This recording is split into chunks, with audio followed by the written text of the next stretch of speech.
Russia has unveiled what it's calling a super app that combines messaging and with other functions. Max, as the app is called, describes itself as a new digital platform for solving everyday problems. It's owned by a Kremlin-friendly oligarch, and the government hopes it will replace other such apps, but observers fear it will be yet another way to keep an eye on ordinary Russians. Promoted by the Kremlin itself, President Putin personally suggested the creation of a national messenger service. The test version is now available to download as an app. It's called Max. When you open the app, a message appears announcing maximum communication in life and business. However, independent Russian IT experts are skeptical. This is the fifth Russian messenger project. There was Tamtam, which failed, ICQ, Ali from Rostelecom, Yandex Messenger and Sberbank Messenger. But they were all unsuccessful and never really used. At first glance, the app Max looks like a mixture of the Russian messenger service Telegram and the Chinese app WeChat. A multifunctional platform where you can chat, share photos and videos, store online and confirm your identity if required. Max will be connected to the Russian state service Gosuslugi in Russian for this purpose. Due to increasing tensions with the West, Russia has long wanted to become less dependent on foreign providers. Parliament has now cleared the way for this to happen. However, human rights activists are complaining about the Russian state's increasing control of social media. Shortly after the start of the war in 2022, WhatsApp, Facebook and Instagram were supposed to be blocked, but this hasn't yet happened. The providers of the Russian messenger Max already admit that they will cooperate with the state authorities, criticize experts. I looked at the website of Max, which has already published a privacy policy, and it says there literally in a whole paragraph that they will give out certain information at the request of government agencies. So this messenger shouldn't just be considered unsafe, it should be considered dangerous. It will literally be a cop in your pocket monitoring you 24 hours a day.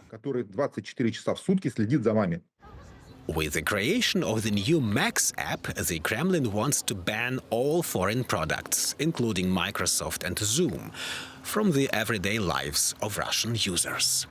In response to geopolitical tensions, Putin repeatedly restricted, slowed down access and intermittently banned these services. We must strangle them. I fully agree with that. I say this without being embarrassed. They themselves are strangling us. We should return the favor. We have just heard that this stranglehold is to be extended, and now, in addition to a few dozen well-known and popular platforms and VPNs, all other messengers that are not already blocked are likely to be blocked. And here Russia is moving more in the direction of such an Emirati scenario, where all IP telephony, all messengers are choked off and you can no longer use anything without a VPN.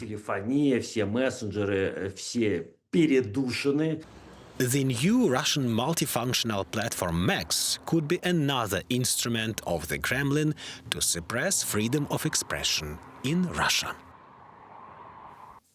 For more on this now, we turn to IT expert and cyber lawyer Sarcis Darban, who you just saw in that report. He joins us from Lisbon.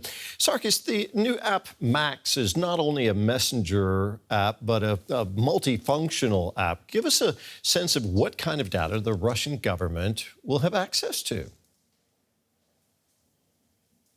Well, you're right. And this time we see that Russian authorities act on a grand scale. This time they have decided not to quietly replace the services for Russian users like it happened with YouTube, but now it's a special law on a national messenger, right? And the Russian authorities are obsessed with an idea of having the same as China. I mean, WeChat, although of course nothing like that will never happen. WeChat was launched 14 years ago by a commercial company. when the fast mobile internet was not so widespread and there was no special law. But now we see they want the same. The interface is very similar to Telegram current one, but of course without unnecessary features and with some things that are understandable only to the authorities themselves. For example, the Minister of Digital Development said that he was talking about that this messenger would rid people of the problem of fake accounts, but this is not a problem for people. This is a problem for less than 1% of users, for celebrities. However, with such messengers, users are guaranteed to get real-time censorship in their pocket, filtering all the prohibited words, and even in private chats, like it's being done in WeChat. They gotta have account blocking for spreading fake information, and of course, a complete de-anonymization and logging tool for all actions. More of that. I think that a little bit later, Russian authorities will definitely want to, integrate it with the social rating system, and make the same that Chinese do. Right. Just give people the rewards or make a punishment for doing bad things online. Right. Okay. Well, let me put the questions straightforward. We heard another expert in that report calling this new app dangerous. Do you agree?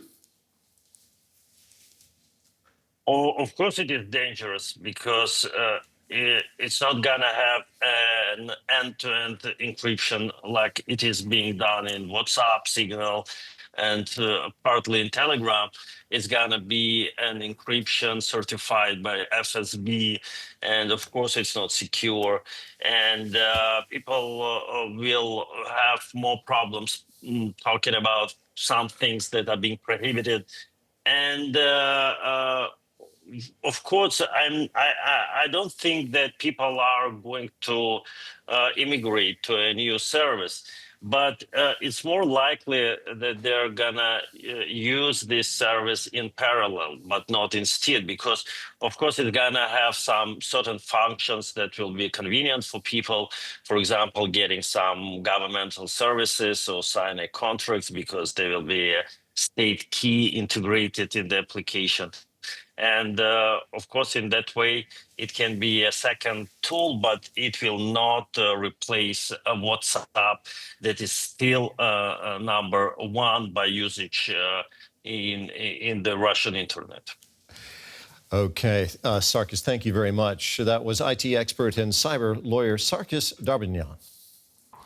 And joining us now is DW's Riga Bureau Chief Yuri Rousetto, who filed that report. We've been reporting on Russia from Riga ever since Moscow kicked DW out of the country.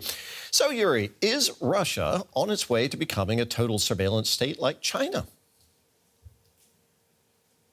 Well, look, Terry, Russia has been trying to become more independent from the West for years, especially since the Western sanctions were introduced after the annexation of Crimea in 2014.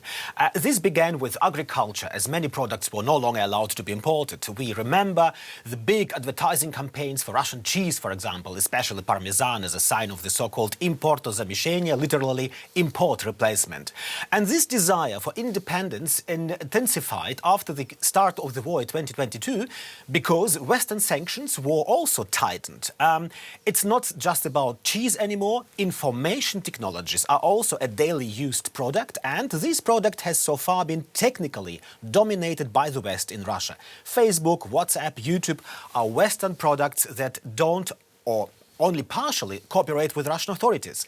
However, yes, Russia has long been on the way to becoming a total surveillance state, and the new app should help the authorities better than Western products in this regard. What are the prospects, Yuri, that this new app, Max, will actually succeed? Do you think Russians are likely to use it? Well, experts we've been talking to are very skeptical as to whether this app will actually become a popular mass product. Firstly, as I said, Western products are very popular, and there have already been attempts to ban them completely. We've heard it in the report. Facebook and WhatsApp are products of the Meta company, and Meta is considered in Russia a so-called extremist company, extremist organization. Nevertheless, millions of Russians still use these products. They are simply too well known. What I rather expect, Terry, is that the authorities will be instructed to use the app, state authorities.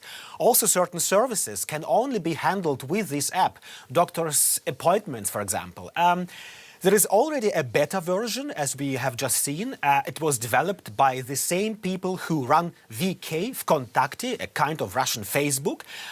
In addition, the new app is supposed to be pre-installed on all Russian cell phones. Is the timing of this significant, Yuri? Why is this new messenger app coming out now? Well, look, in modern Russia, information is no longer just a daily consumer good like cheese, but a weapon. The Kremlin uses information or disinformation to fight against the West and against its own citizens, those who think differently, feel differently, love differently. Such a national app or messenger like this is a good tool in this fight, and it's a successful one, because it is linked to the state services. The fronts are becoming harder, not only in the battlefield in Ukraine, but also for narratives, in the battle for narratives. Russia wants to strengthen its power of interpretation and ultimately strengthen the power of the Kremlin. Yuri, thank you very much. That was our Riga Bureau Chief, Yuri Rousetto.